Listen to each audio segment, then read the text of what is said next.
the first example of Jonathan, the son of King Saul. He rebelled righteously, and his own rebellion was almost accidental. In the book of 1 Samuel chapter 14, Saul was in battle with the Philistines. 1 Samuel chapter 14, and in chapter 14, I'll come to the verse. He was in battle with the Philistines, and the battle was Saul. And Saul gave a commandment that was a very useless and, very useless and senseless command. That people in battle should not taste any food. Read from verse 28 of 1 Samuel 14 to verse 28. Then answered one of the people and said, thy father straitly charged the people with an oath, saying, cursed be the man that eateth any food this day. And the people were weak. Soldiers in the battlefield, engaging terrorists on empty stomach. You know, energy is very highly needed for battle. They were faint. Keep going, I'll read all the way to verse 28. Then said Jonathan, my father. Okay, back up to verse 27, 26. Let me start from where he is. No, that's right. And when the people were coming to the wood, behold, the honey dropped, but no man put his hand to his mouth. For the people feared the oath. They were hungry.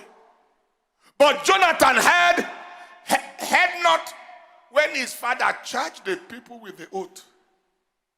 Wherefore he put forth the end of the rod that was in his hand, and dipped it in an honeycomb, and put his hand to his mouth, and his eyes were enlightened. He had not when his father charged the people.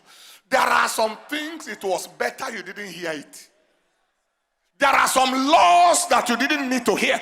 There are some rules it was better you are not aware. It was better you are not aware of what they said people from your family cannot become. It was better you are not aware of what they said nobody from your lineage can achieve. It was better. Are you hearing what I'm saying here? It's far better for you, in the name that is above every name, what you must not hear, what is not good in the interest of your destiny, may you not hear it. And if you have heard it before, may you unhear it. If you learn it before, may you unlearn it. May you download it. They say people from my place cannot become this. I cannot achieve here. I reject it. There are some localities that localizes. They just localize your life, localize your destiny. They just quarantine you because you are just there. You are just there, tied down with the sentiments of the land, with the mentality of the people of the land, with the mindset of the land, with the paradigm of that land. But I announce to somebody here today, God is going to impart on you that grace to righteously rebel against what is not in the interest of your life, and you are going to step into your destiny. Shout the loudest amen.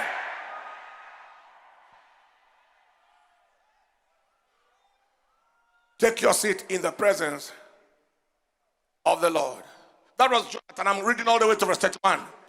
And Jonathan said, but Jonathan, that's right, this screen is freezing.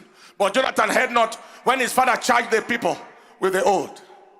Now we'll move to verse 28. Then answered one of the people and said, thy father straightly charged the people with an oath, saying, cursed be the man. Then answered one of the people and said, thy father straightly charged the people with an oath, saying, cursed be the man that eateth any food this day. And the people were weak. Then said Jonathan, my father has troubled the land. There are laws and rules that trouble the land that must be rebelled against.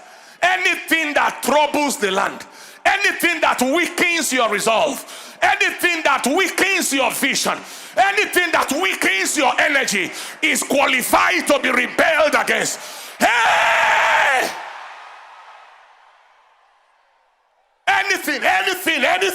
Anything that weakens your momentum, anything that deflates your enthusiasm, anything that reduces your drive is qualified to be rebelled against. My father has troubled. See how my eyes have been enlightened because I tasted a little of this honey. How much more if haply the people had eaten freely today of the spoil of their enemies which they found, would there not have been much greater slaughter among the Philistines? Wouldn't they have wasted the people at once? But you put hungry people to be fighting war. It's like sending soldiers to terrorists without ammunition. Are you hearing what I'm saying here today? I need somebody today to be provoked and angry. Listen, the first thing I want to say, the first dividend of righteous rebellion is righteous rebellion causes people. Righteous rebellion, number one, brings strength.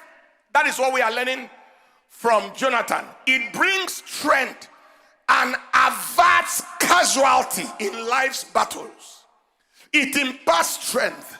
When you rebel righteously, you connect with strength and it averts casualty in the battles of life. It averts destruction. If there are things that fight you, there are rules and laws that makes you a victim in the hands of the enemy, you react against it. You reject it, you refuse it. Look at this, look at this. Saul cast a lot at a point. Who is this that committed this crime today? The Lord fell on him and Jonathan. Okay, between me and Jonathan, who did the wrong? Jonathan said, I'm the one. I tasted a little honey. And he said, you are surely going to die. If you read it down, you are surely going to die. And the people said, nobody will die today. Nobody. You can't kill, nobody will die. They disobeyed the king and the oath could not work. You are just fearing some useless oath, some useless curses, some useless covenants. Are you hearing what I'm saying here? The oath could not work. He said, whoever must die must be put to death. And Saul and Jonathan tested it and he was not put to death. He couldn't die. He couldn't be killed. The people could not allow him to be killed. Neither could he die by the oath.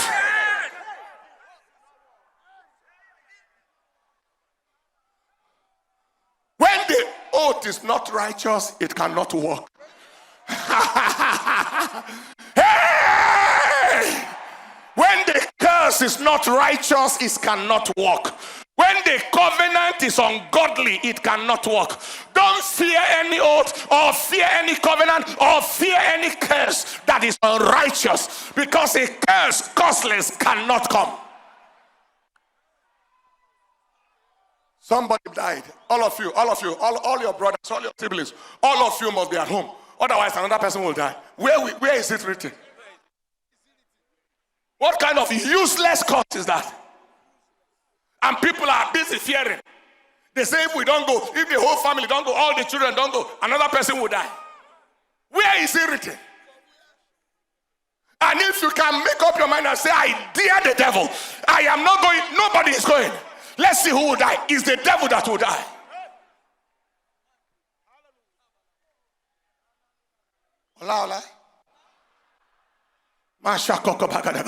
Somebody lift your hand and scream, I rebel. I rebel against every agenda of hell. Now. Take your seat now. Praise to the Lord.